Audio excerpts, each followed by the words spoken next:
This is Scott the Fix-It Guy. Today we're dealing with a GE refrigerator that is warm on the freezer and on the fresh food section. So we're going to pull it out from the wall and unplug it. See if we can figure out what's causing it. First, on the back there's a panel that has a series of screws, quarter-inch screws that we're going to remove. We're going to check this fuse right here to see if there's continuity. This is on a little circuit board on the back of the refrigerator. So I'm putting the two probes there, and it appears that this does have continuity, so the fuse is not blown. So we're going to go to the next possible culprit. We're going to remove these screws that are on the bottom lower panel, and we're going to be looking at the starter mechanism. This is my little lovely assistant, my granddaughter, who's helping me.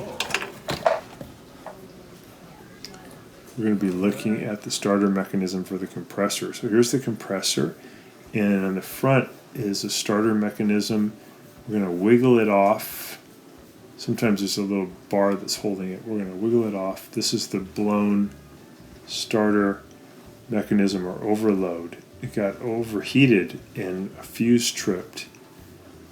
If this video is helping you, please consider pressing down in the lower right-hand corner of your screen the subscribe button, and that really helps our channel. Thanks a lot. And we're taking the power wires off of it now. There's two wires that bring power to it. We're testing the old starter for continuity by putting the probes into these holes. We're getting no continuity, so we know that the overload had blown. We put the plug back in, and we're testing now the power wires that go to the starter to see if they have power. And they do have 120 volts, so we know that the refrigerator is sending power to the starter, but the starter will not send power to the compressor because this fuse, this overload, blew. And we're testing the old overload here. We removed it from the starter mechanism by prying it out with a screwdriver, and we're testing it, and we find it has no continuity, so we know that this is why the compressor is not getting power. Testing a new one here, and this new overload does have continuity, so we know that it works. And you can buy these overloads pretty cheap, and then you can just take out the old one out of the starter mechanism by prying it out, and you can just push in a new one and then put the starter back on. So here's the starter assembly. Pried out the old one. We're just going to put in a new one. And then you should be okay. We ultimately decided to use another starter called a 3-in-1 starter. They only cost about $15 from Amazon or any parts store. They work really good. This shows the real simple wiring diagram. Two wires.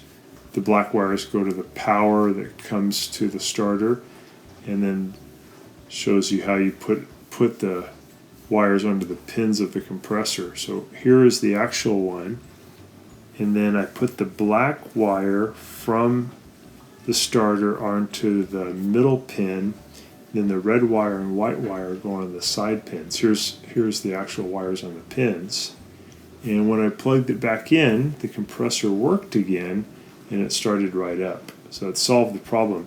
The reason the overload blew, though, is because of this thing, the squirrel cage, where the fan cools down the refrigerant, was full of dust. So I used this brush to clean out all that dust. It was connected to my drill, and I just cleaned out all that dust so that it wouldn't happen again.